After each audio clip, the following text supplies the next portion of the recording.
করতে পারতো, জন্মের পরপর জ্যান্ত মাটিতে পুঁতে দেওয়া হতো, আর আমাদের ধর্ষণ করে নির্মমভাবে তারপর মৃত্যুবরণ করতে হচ্ছে।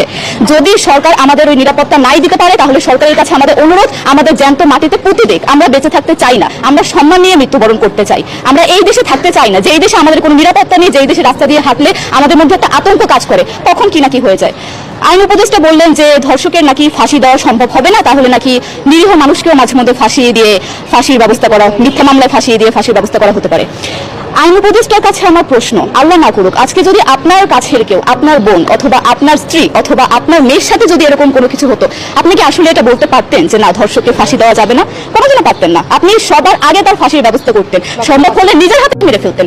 তাহলে আমাদের বেলায় কেন এত বৈষম্য? আমরা কি দোষ করেছি? আমরা কি নারী না? আমরাও তো কারো বোন, আমরাও তো কোনো বাবার সন্তান, আমাদেরও তো বেঁচে থাকার অধিকার আছে, তাই না? কিছু হলে মেয়েদের পোশাকের দোষ দেওয়া হয়। আমার কাছে প্রশ্ন, একটা 8 বছরের শিশুর মধ্যে এরকম কি থাকতে পারে যেটা একটা পুরুষকে অ্যাট্রাক্ট করবে, যেটা একটা পুরুষকে সিরিয়াস করবে? সেরকম হলে আসলে ধর্ষণ করা হতো সবসময় প্রাপ্তবয়স্ক মহিলাকে, কিন্তু আমরা আসলে পরিসংখ্যান গবেষণা করলে দেখতে পারি যে ধর্ষক সবচেয়ে বেশি করা হচ্ছে শিশুদেরকে, কিশোরীদের সবচেয়ে বেশি ধর্ষণ করা হচ্ছে। দৃষ্টিভঙ্গি পরিবর্তন করুন, চিন্তা ভাবনা পরিবর্তন করুন, ধর্ষকদের আইনের আওতায় আনুন। যদি আইন উপদেষ্টা অথবা প্রশাসন যদি ধর্ষকদের শাস্তির ব্যবস্থা না করতে পারে, আমাদের হাতে তুলে দেন, আমরা নিজেদের হাতে শাস্তি দিয়ে দিতে পারবো। এই সাহস আমাদের মধ্যে আছে। বেঁচে থাকার জন্য আমাদের যতটা কঠিন হতে হবে, আমরা কঠিন হওয়ার জন্য প্রস্তুত আছি। আমরা ফাঁসি চাই, ধর্ষকদের কঠোর থেকে কঠোরতম শাস্তি চাই। যতদিন না পর্যন্ত ফাঁসি দেওয়া হবে, যতদিন না পর্যন্ত ধর্ষকদের শাস্তির ব্যবস্থা করা হবে, আমরা আমাদের আন্দোলন অব্যাহত রাখবো। দরকার হলে আমরা শিক্ষা প্রতিষ্ঠান বন্ধ করব।